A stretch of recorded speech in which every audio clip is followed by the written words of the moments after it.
Olá, gente, tudo bem? Falando ainda sobre esse assunto maravilhoso, a fé que opera pelo amor, eu estava observando aqui um texto em Lucas capítulo 17, a partir do versículo 3. Eu vou fazer uma leitura rápida aqui, ok? E aí nós conversamos sobre isso, tá? Lucas 17, 3. Acautelai-vos, se teu irmão pecar contra ti, repreende-o, se arrepender, perdoa-lhe. Se por 7 vezes no dia pecar contra ti, e 7 vezes vier ter contigo, dizendo, estou arrependido, perdoa-lhe. Então disseram os apóstolos ao Senhor, aumenta-nos a fé. É interessante porque eles, quando se tratou de um assunto, perdão, e para alguns existia uma norma que era dita sobre perdoar até 7 vezes. Né? E aí Jesus aqui nesse episódio fala sobre 7 vezes no mesmo dia. Em um outro momento ele fala sobre 70 vezes 7. Tá? Então é interessante porque quando esse assunto que contrariava a natureza humana, ele foi exposto dessa maneira, de uma forma tão absurda, tão fora do padrão, o que eles pediram foi, aumenta-nos a fé, ou seja, nós precisamos de muita fé para perdoar nesse nível. Isso demonstra a dificuldade que nós encontramos, às vezes, até como nascidos de novo, né? Para entender que uma vida de amor ela é muito mais lucrativa do que ficar carregando pesos, embaraços e ressentimentos contra pessoas que, na maioria das vezes, estão vivendo as suas vidas, nem sequer se lembram de nós ou, quem sabe, do que elas fizeram.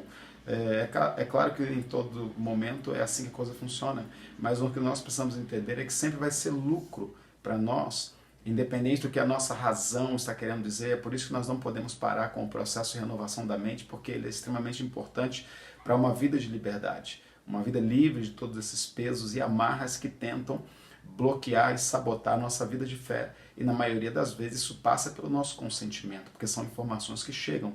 E aí, ao invés de nós pensarmos de acordo com as escrituras, nós pensamos de acordo com a opinião alheia, ou quem sabe de acordo com aquilo que o nosso entendimento alcança naquele momento. Mas o meu e o teu entendimento, ele vai se expandir à medida em que nós nos abrimos para o que as escrituras têm a dizer diariamente. Eu acho interessante uma frase do famoso Shakespeare, que ele dizia o seguinte: como esperas tua misericórdia sem conceder nenhuma? É uma frase pesada, mas sabe, irmãos, nós em algum momento vamos precisar de misericórdia. Então é bom agir ou tratar misericórdia como uma semente, porque se nós plantamos, nós vamos colher no momento oportuno. Existe uma outra fala muito interessante de C.S. Lewis também, que ele diz que ser cristão significa perdoar o imperdoável, porque Deus perdoou o imperdoável em você. Eu vivia alheio à bondade de Deus e não queria saber de Deus, talvez você também do mesmo jeito, mas sabe, com amor eterno ele nos atraiu, com benignidade ele, sabe, nos trouxe para perto dele. E aí nós começamos a mergulhar em um amor jamais vivido, jamais compreendido pela mente humana, e isso mexe conosco, mas o que nós precisamos entender é que Deus quer nos levar para um nível de fé mais elevado. E aí, falando ainda sobre esse assunto, eu me lembro de uma sobrevivente da Segunda Guerra Mundial, e ela de família holandesa. Eles foram presos porque ajudaram muitos judeus na época daquela assolação e opressão. E acabaram sendo descobertos, e aí foram para um campo de concentração também. E essa jovem, Corrie ten Boom, ela viu até mesmo os seus familiares, os pais sendo assassinados. Quando terminou, ela milagrosamente foi confundida, provavelmente, e liberta por um equívoco, e graças a Deus a sua vida foi preservada.